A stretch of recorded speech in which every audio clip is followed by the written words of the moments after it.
यावल तालुक्यातील यावल बऱ्हाणपूर अंकलेश्वर या महत्त्वाच्या राज्य महामार्गावर गेल्या काही दिवसापासून सुरू असलेली अनधिकृत वृक्षतोड आता गंभीर पर्यावरण संकटाचे रूप धारण करत आहे। रस्त्याच्या दोन्ही कडेला दशकानुदशके उभे असलेले डेरेदार आणि परिसरात हरित संरक्षण देणारे वृक्ष अक्षरशः कापले जात असल्याचे धक्कादायक दृश्य नागरिकांच्या निदर्शनास आले असून या प्रकाराने स्थानिकांमध्ये संतापाची लाट उसळली आहे।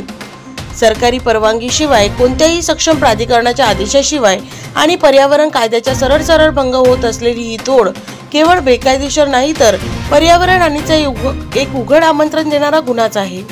स्थानिकांनी हा प्रकार लगेच पुढे आणताच जिल्हा परिषद शिक्षण व आरोग्य माजी सभापती रवींद्र सूर्यभान पाटील यांनी स्वतः घटनास्थळी धाव घेत परिस्थितीची तपासणी केली।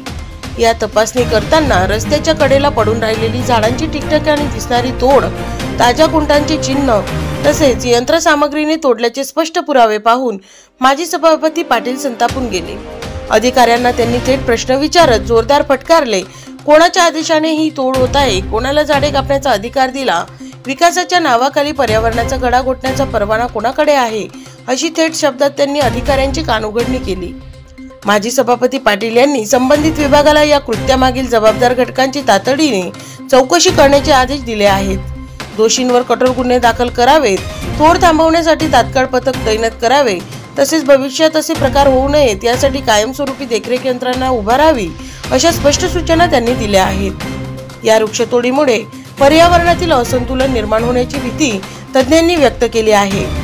तापमान वाढ, धूळ प्रदूषण आणि रस्त्यावरील सुरक्षतेवरही त्याचा थेट परिणाम होणार आहे।